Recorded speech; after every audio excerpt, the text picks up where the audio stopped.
디모데후서 2장 24절 한 절 말씀, 저와 여러분이 한 목소리로 우리 읽겠습니다. 344쪽입니다.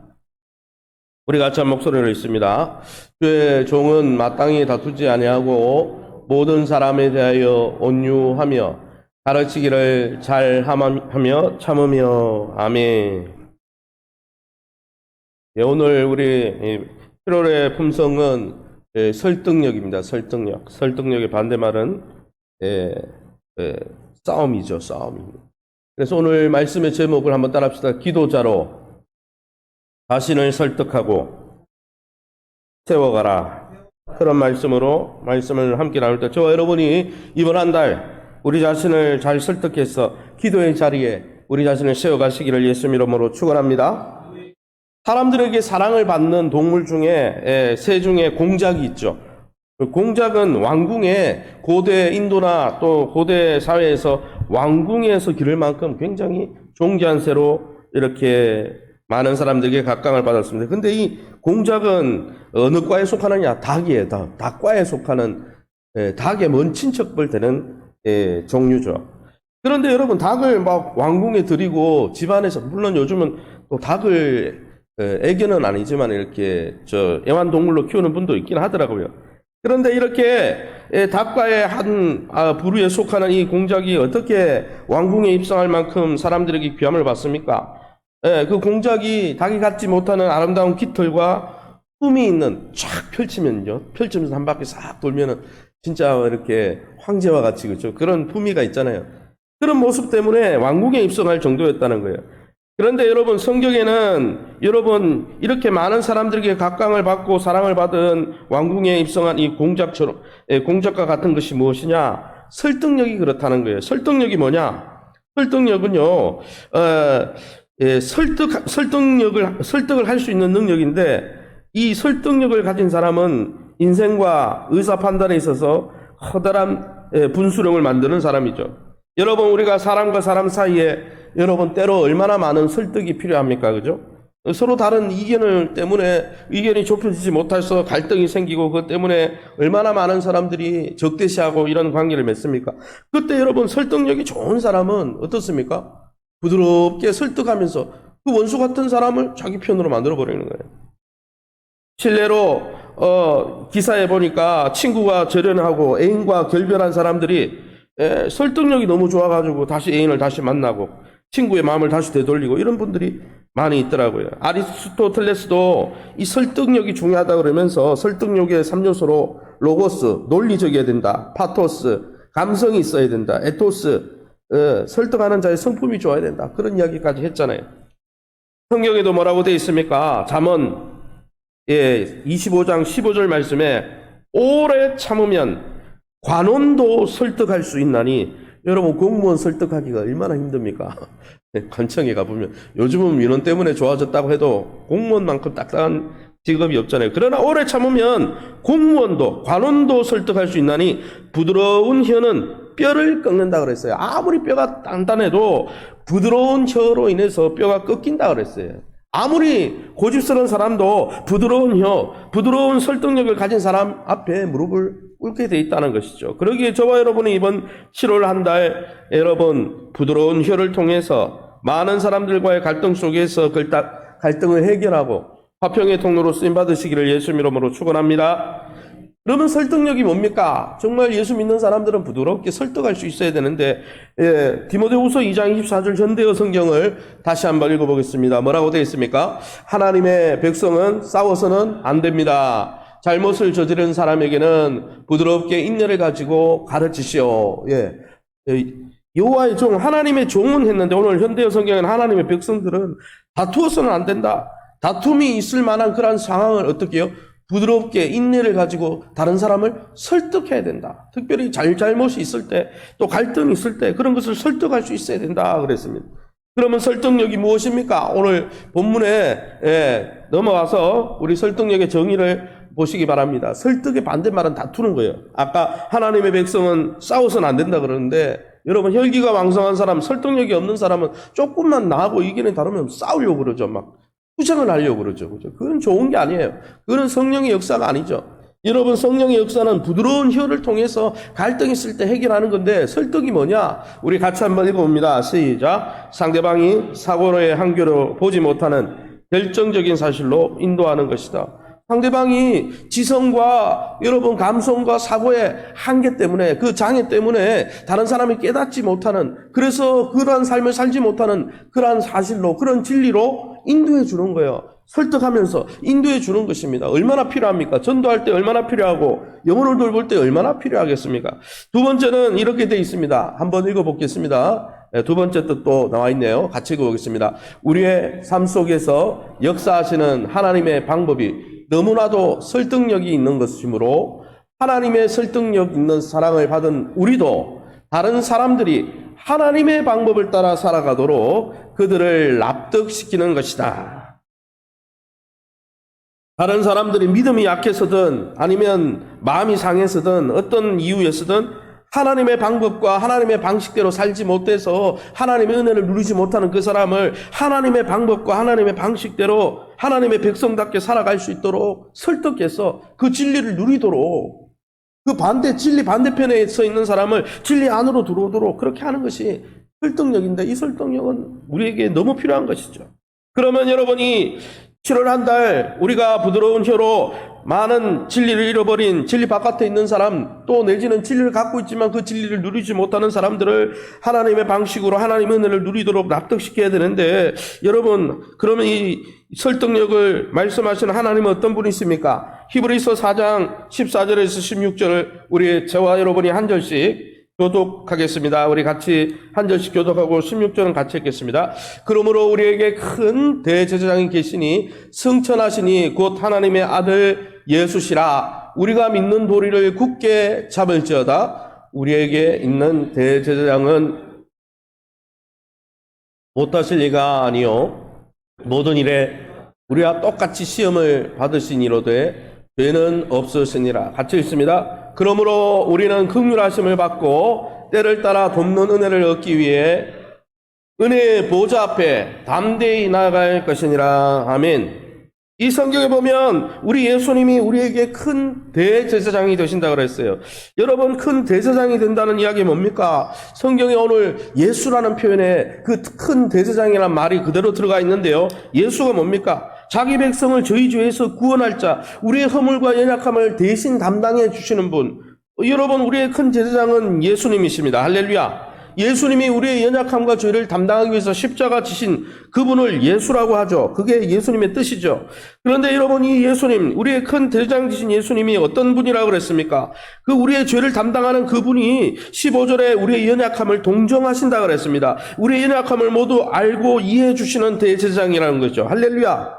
그래서 16절에 그 보좌 앞에 나가면 무엇을 받아요? 우리의 연약함이 있음에도, 우리의 불의함과 죄악이 있음에도 우리의 죄를 덮으시는 대제사장 예수님이, 예수님 때문에 16절에 긍휼하심을 얻을 수 있다고 그랬어요. 다시 영적으로 회복되어지고 무너진 자리에서 다시 일어나는 용서의 은혜, 긍휼의 은혜를 주님이 베풀어 주신다는 것입니다. 할렐루야. 그런데 여러분, 이 큰 대제사장은 여러분 우리의 연약함을 이해해 주시고 동정해 주시고 덮어주시고 용서해 주시는 분일 뿐 아니라 뭐라고 그랬어요? 큰 대제사장을 하나님의 아들이시다 그랬어요. 전능하신 하나님의 아들, 하나님의 아들이란 말은 전능하신 분이라는 것입니다. 여러분, 그래서 어떻습니까? 우리는 연약함에 매번 농락당하고 하나님이 용서해 주시면 그 죄를 벗어나면 좋은데 다시 그 죄에 빠지고 다시 그 실수에 빠지고 이러잖아요. 그러나 여러분, 우리 예수님은 전능하신 하나님의 아들로 오신, 물론 우리의 연약함을 측은히 여기시고 긍휼히 여기신 예수님이시지만, 우리의 연약함을 덮으시는 예수님이시지만 우리에게 능력을 주시는 분이라는 거예요. 할렐루야. 그래서 하나님의 아들이기 때문에 빨간 글씨로 뭐라고 돼 있어요? 15절에 똑같이 시험을 받고 똑같이 시험 받을, 똑같이 죄를 지을 만한 상황에 빠져 있었지만 예수님이 왜 육신을 입고 오셔서, 그런데 여러분, 죄는 없으시다. 무슨 말이에요? 죄 가운데서 승리하신 분이라는 거예요. 하나님의 아들이지만 3번이나 사단이 시험하고 온갖 시험 가운데 노출되셨지만은 하나님의 아들이신 그분은 죄 가운데 빠져서 죄 가운데 연약함을 드러내고, 그래서 매일 죄로 인해서 연약함을 연약함을 해서 농락당하는 것이 아니라 그 죄 가운데 승리하신 분이어서 16절에 그 보좌 앞에 나갈 때 여러분 우리가 죄에 대해서 우리의 연약함에 대해서 긍휼 이해받고 용서받을 뿐 아니라 때를 따라 돕는 은혜, 그 죄에서 승리할 수 있도록 하나님이 능력을 부어주시고 은혜를 주시고 거기서 승리하게 해주신다는 거예요.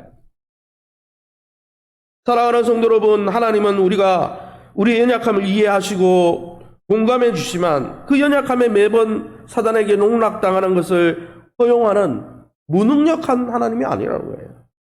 우리의 유혹과 연약함 가운데 승리하도록 매일 때를 따라 돕는 은혜를 주셔서 예수님처럼 시험을 받을 상황이지만은 죄를 짓지 않고 죄로부터 승리하도록 부어주시는 분이라는 것이죠. 그러기에 사랑하는 성도 여러분, 우리의 삶 속에 우리의 삶의 근간을 흔들 만한 유혹과 연약함이, 우리의 연약함이 드러날 때마다 우리의 대제사장으로 계셔서 우리를 이해해 주시고 긍휼히 여겨 주시고 우리를 용서해 주시고 공감해 주시는, 또 그뿐 아니라 우리에게 그 모든 위기를 때를 따라 우리의 필요를 따라 돕는 능력을 부어주셔서 그것으로부터 영적으로 승리하도록 도와주시는 주님의 보좌 앞에 담대히 나가시기를 예수님 이름으로 축원합니다.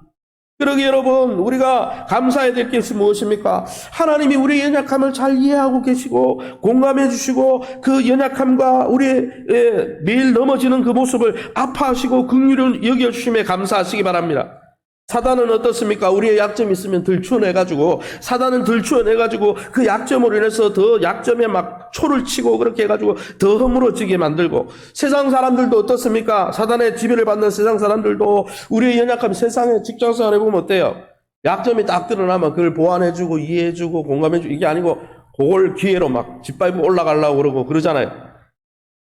사단과 세상 사람들은 우리의 약점이 드러날 때 들추어내고 고통을 주지만 그 약점으로 오히려 우리를 무너뜨리려고 하지만은 우리의 주님만은 우리의 아픔과 어려움과 우리의 연약함을 이해해 주시고 공감해 주신다는 게 얼마나 감사합니까? 그 주님 앞에 오늘도 기도하시기 바랍니다. 할렐루야. 그런데 여러분, 하나님의 소원이 뭡니까? 이 본문을 통해서 우리에게 주시는 하나님의 소원이 뭡니까? 내가 너의 약점 공감해 줄게, 너의 약점을 이해해 줄게, 아파해 줄게. 그러나 너의 연약함을 정당화하면서 쓰러지고 무너지지 마라. 내 뜻은 너의 연약함에 쓰러지는 게 내 뜻이 아니야.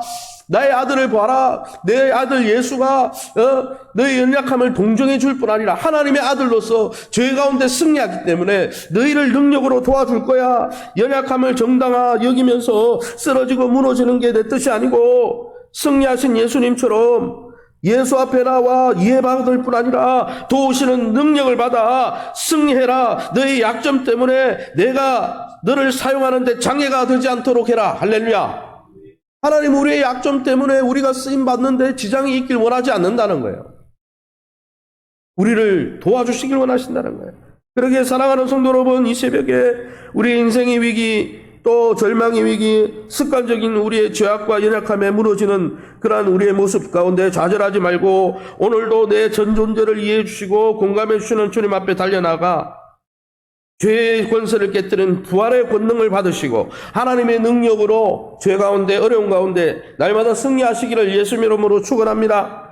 그러면 여러분, 우리가 이 연약함을 극복하려면, 그리고 하나님 주시는 승리를 경험하려면 우리는 어떻게 해야 됩니까? 오늘 이 진리를 어떻게 우리의 삶 속에 적용할 수 있습니까? 마태복음 21장 13절입니다. 21장 13절 우리 같이 읽어보겠습니다. 같이 읽습니다. 그들에게 이르시되 기록된 바 내 집은 기도하는 집이라 일컬음을 받으리라 하였거늘 너희는 강도의 소굴을 만드는도다 하시니라. 아멘. 예수님은 성전을 뭐라고 그랬습니까? 예수님은 교회를, 요즘은 성전의 신약적 표현은 교회죠. 교회는 주님의 몸인데 주님의 몸을 뭐라고 그랬어요? 기도하는 몸이다. 기도하는 집이다. 내 집은 기도하는 집이다. 사랑하는 성도 여러분, 예수님은 우리를 주님의 몸으로 부르셨습니다. 예수님은 성령을 부어주셔서 성령이 거하는 신령한 전이라고 고린도 전후서에 말씀하셨습니다. 할렐루야. 신자는, 예수 믿는 신자들의 모임인 교회와 신자는 하나님의 집입니다. 근데 그 하나님의 집은 어떤 집이라고요? 기도하는 집이라고 그랬어요. 그래서 여러분, 우리가 때를 따라 돕는 은혜를 얻고 하나님의 능력을 받아서 죄 가운데 승리하고 매일매일 하나님의 공감과 하나님의 경청과 긍휼하심을 받고 이렇게 하려면 하나님의 은혜의 보좌 앞에 나가 뭘 해야 될까요? 기도해야 되는 거예요. 주님은 우리를 교회로 부르셨습니다. 교회를 부르시면서 하나님의 백성이라 부르셨습니다. 하나님의 백성인데, 하나님의 집인데, 성령이 거하시는 집이고 교회인데, 그 교회는, 그 집은 그 하나님의 백성과 자녀는 어떤 자녀고 어떤 백성이라 합니까? 기도하는 백성이라는 거예요. 예수를 믿는 교회는, 예수를 믿고 의지하는 하나님 나라의 백성들은 기도하는 백성이 되어야 된다는 거예요. 할렐루야! 하나님의 사람의 가장 큰 특징을 세상 사람과 구별한다면 하나님 나라 백성된 하나님 교회의 가장 큰 특징은 크신 하나님 앞에, 우리를 도와주는 크신 주님 앞에 무릎 꿇어 겸손히 기도하는 사람이 여러분 진짜 믿는 사람이고 진짜 하나님의 백성입니다. 그런 사람들에게 하나님의 은혜와 긍휼이 임하는 것이고, 그런 사람들은 연약함을 공감해 주시는 하나님의 은혜를 잊고 다시 벌떡벌떡 어떻게 해요? 오뚜기처럼, 오뚜기는 넘어지자마자 발떡발떡 일어나잖아요. 건강한 오뚜기는 오뚜기 안에 중심이 부서졌으면 할 수 없지만 건강한 오뚜기는 그대로 일어나잖아요. 저와 여러분이 기도 가운데 그러한 놀라운 능력을 체험하시기를 예수님 이름으로 축원합니다. 사랑하는 성도 여러분, 우리는 주야로 이 주님과 기도로 교제하고 있습니까? 기도가 주님과의 깊은 교제의 전부라는 것을, 여러분 기도가 신앙생활의 전부라는 그런 사실에 동의하고 있습니까? 저는 예전에 이걸 동의하지 못했어요. 기도 너무 어리석은 것 같아. 차라리 말씀 연구를 하지. 차라리 암송을 하지. 차라리 다른 데 가서 일을 내가 하는 게 낫지. 기도 그거 뭐야? 2시간, 3시간 무릎 꿇고 기도하는, 이거 너무 멍한 시간이다. 멍 때리는 시간이다. 여러분 사역자일 때도 여러분 기도의 이거의 가치를 모를 때 그렇게 했어요. 사랑하는 성도 여러분, 그러나 무릎 꿇는 시간이 가장 소중한 시간인 줄 믿으시기 바랍니다. 무릎 꿇는 시간이 가장 실속 있는 시간인 줄 믿으시기 바랍니다. 기도할 때 여러분 우리의 연약함을 공감해 주시는 하나님의 사랑을 누릴 수 있고 그것을 극복할 수 있는 힘이 하나님의 보좌로부터 주어지는 거예요. 할렐루야. 사랑하는 성도 여러분, 여러분의 인생에 특별한 인생의 어려움들이 있습니까? 그 어려움을 두고 기도하는 시간을 따로 마련하고 있습니까?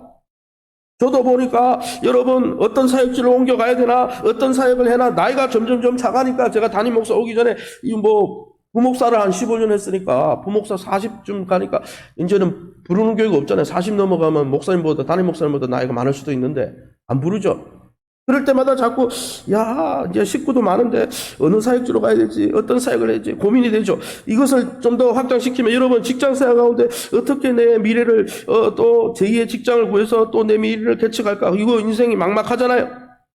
이 어려움을 들고 기도해야 되는 거예요. 그뿐 아니라 여러분 우리의 속사람이, 여러분 우리의 성품이 모관하고 잘 변화되지 않고 매일매일 말씀을 보고 묵상하는데도 연약해서 넘어지고 쓰러지고 자빠지고 변화되지 않는 우리의 내면과 성품을 놓고도 기도해야 하는 거예요. 습관적인 죄와 연약함으로 말미암아 넘어지는 그런 모습을 하나님, 내가 이러한 습관과 연약함, 변하지 않는 이 모습이 변화되어지게 도와주시옵소서. 나를 긍휼히 여기시는 주님이 나를 이해해 주실 뿐 아니라 이 문제를 뛰어넘게 해주실 줄 믿습니다. 왜요? 하나님의 보좌 앞에 나가면 긍휼을 입을 뿐 아니라 때를 따라 도와주신다 그랬어요. 하나님의 전능하심은. 여러분 그뿐 아니라 우리가 사역을 할 때, 교회 사역을 할 때, 또 우리의 가정의 자녀들을, 또 배우자를, 저들을 어떻게 돌봐야 될지, 가정을 돌보기 위해서도, 또 우리의 인생을 바칠 만한 좋은 비전을 찾기 위해서라도 하나님 앞에 기도해야 되는 거예요. 사랑하는 성도 여러분 자신을 위한 기도의 시간을 가지고 있습니까? 주님은 내가 너를 이해해 줄게. 내가 너의 그 연약한 문제를 뛰어넘을 수 있도록 하나님의 전능하신 아들이니 내가 너의 그 모든 문제를 다 당해봤으니, 그러나 내가 거기에서 죄는 없으시니라, 승리했기 때문에 너를 도와줄 것이다. 여러분 우리의 문제에 주님은 관심 있다고 말씀하십니다. 우리의 문제를 이해하신다고 말씀하십니다. 이해할 뿐 아니라 우리의 문제를 극복하게 해주겠다고 약속하셨습니다. 할렐루야. 그러기에 여러분 성전인 우리를 부정하게 만들고 기도하지 못하는 모든 문제로부터 다 떼어놓고 여러분의 가정을 기도의 재단으로, 여러분 자신을 여러분 기도자로 세워가시기 바랍니다. 그래서 영적으로 우리가 어두우면요, 이 설득이 뭡니까? 우리가 깨닫지 못해서 기도의 자리를 지키지 못하는 그 모습에 우리 자신을 말씀을 통해서 우리 자신을 설득해서 기도의 자리에 세워놓는 것, 그것도 설득이에요. 교회를 그렇게 세우는 것도 설득이에요. 사랑하는 성도 여러분, 다른 성도들과 화합해서 한 목소리로 하나님께 부르짖기 위해서 금요 철야나 새벽 기도나 공예배, 수요 예배나 얼마나 여러분 적극적으로 이용하고 있습니까? 하나님은 말씀하십니다. 내가 너의 문제를 아파해 줄게. 공감해 줄게. 세상 사람들은 들추어내서 너의 아픈 그 환부에 소금을 뿌리지만은 오히려 비판하고 비난하기 위해서 너의 약점을 잡지만 나는 너를 공감해 줄게. 이해해 줄게. 너의 문제를 뛰어넘을 수 있도록 도와줄게. 말씀하시는 주님 앞에 저와 여러분이 우리 자신을 날씨가 덥지만은 7월 한 달 우리 자신을 잘 설득해서 기도의 자리에 우리 자신을 세워놓으시는, 그래서 하나님 주시는 승리를 경험하시는 저와 여러분 다 될 수 있기를 예수님 이름으로 축원합니다. 이 시간에 우리 합심해서 한번 기도하기 원합니다. 설득력, 기도 제목 올려주세요. 설득력의 결심들 5가지가 있습니다. 한번 띄워주세요. 올바른 방향을 제시하겠다. 사실을 과장하지 않겠다. 양심에 호소하겠다. 때를 기다릴 때 논쟁하지 않겠다인데, 이 시간에 첫 번째 기도할 것은 오늘 설득력의 성품을 놓고 기도할 때 하나님 아버지의 소원이 기도함으로 우리의 연약함을 극복해서 하나님 앞에 쓰임받는 것임을 잊지 않도록, 하나님 날마다 우리가 기도함으로 우리의 연약함에 날마다 져서 쓰러지는 자가 아니라 그것을 뛰어넘어 쓰임받는 자들이 되게 도와주옵소서. 기도보다 성령보다 앞서지 않게 도와주옵소서. 우리의 기도 가운데 믿음의 능력, 진한 감동, 성령의 기름 부음과 확신과 감동으로 이 기도를 통해 나를 변화시켜 주시고 우리 가정을 변화시켜 주시고 우리 교회를 변화시켜 사용해 주시옵소서. 기도만큼 확실한 해결책이 없고 기도만큼 경제적인 시간이 없음을 믿고 우리 자신을 기도의 자리에 세워가게 도와주옵소서. 이 시간에 기도의 능력을 부어달라고 우리 합심해서 통성으로 기도합니다. 주여 하나님 아버지, 내가 감사합니다. 하나님 아버지, 내가 너를 공감해 주마. 내가 너를 정말 공감하고 너의 연약함들을 다 극복할 수 있도록 때를 따라 아버지 필요에 따라 매일매일 하나님의 아들로서 이 모든 환경에서 모든 시험 가운데서 승리한 그 비결을 너에게 부어주마. 말씀해 주셔서 감사합니다. 하나님 아버지의 소원이 우리가 날마다 아버지 기도하는 백성으로 날마다 자신을 기도의 자리에 설득하고 세움으로 우리의 연약함을 극복하고 연약함에 넘어져서 아버지 스스로 자폭하는 자가 아니고 연약함을 뛰어넘어 하나님 앞에 계속 영원토록 쓰임받는 것임을 알게 해주시니 감사합니다. 하나님 우리를 연약함을 극복하는 자로 세워주시고 우리의 미래를 열어주시겠다고 말씀해 주시니 감사합니다. 기도보다 앞서지 않게 도와주시고 성령보다 앞서지 않게 도와주시옵소서. 이 7월 한 달 우리 한평생 날마다 하나님의 은혜를 입고 하나님의 능력을 덧입는 이 기도의 자리에 우리의 자신을 설득해서 기도가 뭐야? 하나님 내가 이럴 시간에 차라리 내가 사람을 만나서 해결하지, 기도만큼 확실한 해결책이 없고 기도만큼 경제적인 시간이 없음을 확실하게 도와주시고 우리 자신을 설득하게 도와주시고 그로 말미암아 기도 가운데 믿음의 능력을 회복하게 도와주시고 성령의 기름 부음과 확신과 감동 가운데 이 기도를 통해 우리의 모난 부분이 아버지 깎여지고 변화되어지고 성화되어지게 도와주시고 우리가 연약하여 날마다 넘어졌던 그 부분이 극복되어지고 그것이 뛰어넘어지고 하나님 앞에 승리되어지는 아름다운 교회로 우리 자신을 설득해 가게 도와주시고 기도하는 교회로 우리 자신을 설득해서 기도를 힘쓰는 교회가 되게 도와주시고 기도의 뿔이 활활 타오르는 교회가 되게 도와주시고 기도로 소문난 교회가 되게 도와주시고 하나님 기도로 부흥하는 교회가 될 수 있도록 축복하여 주옵소서. 무더위 가운데 하나님 영적으로 육적으로 아버지 마음적으로 하나님 우리를 상하게 만들고 우리를 밀가루로 무너뜨리고자 하는 사단의 괴계로부터 기도의 능력을 붙들고 하나님 앞에 나아가 구하라 찾으라 두드리라 가장 좋은 것을 부어주리라 너의 연약함을 극복하게 해주리라 너의 미래를 열어주리라 네가 염려하는 문제들을 다 승리하게 해주리라 말씀하시는 주님 앞에 우리 자신을 부드럽게 설득해서 또한 우리 주변에 하나님의 은혜를 누리지 못하는 많은 영혼들을 잘 설득해서 믿음의 자리에 세워가는 아름다운 권속들 다 될 수 있도록 하나님 함께하여 주시옵소서. 모든 영광 하나님께 돌려드리며 예수 이름으로 기도합니다. 아멘. 계속해서 교회를 위해서 기도하기 바랍니다.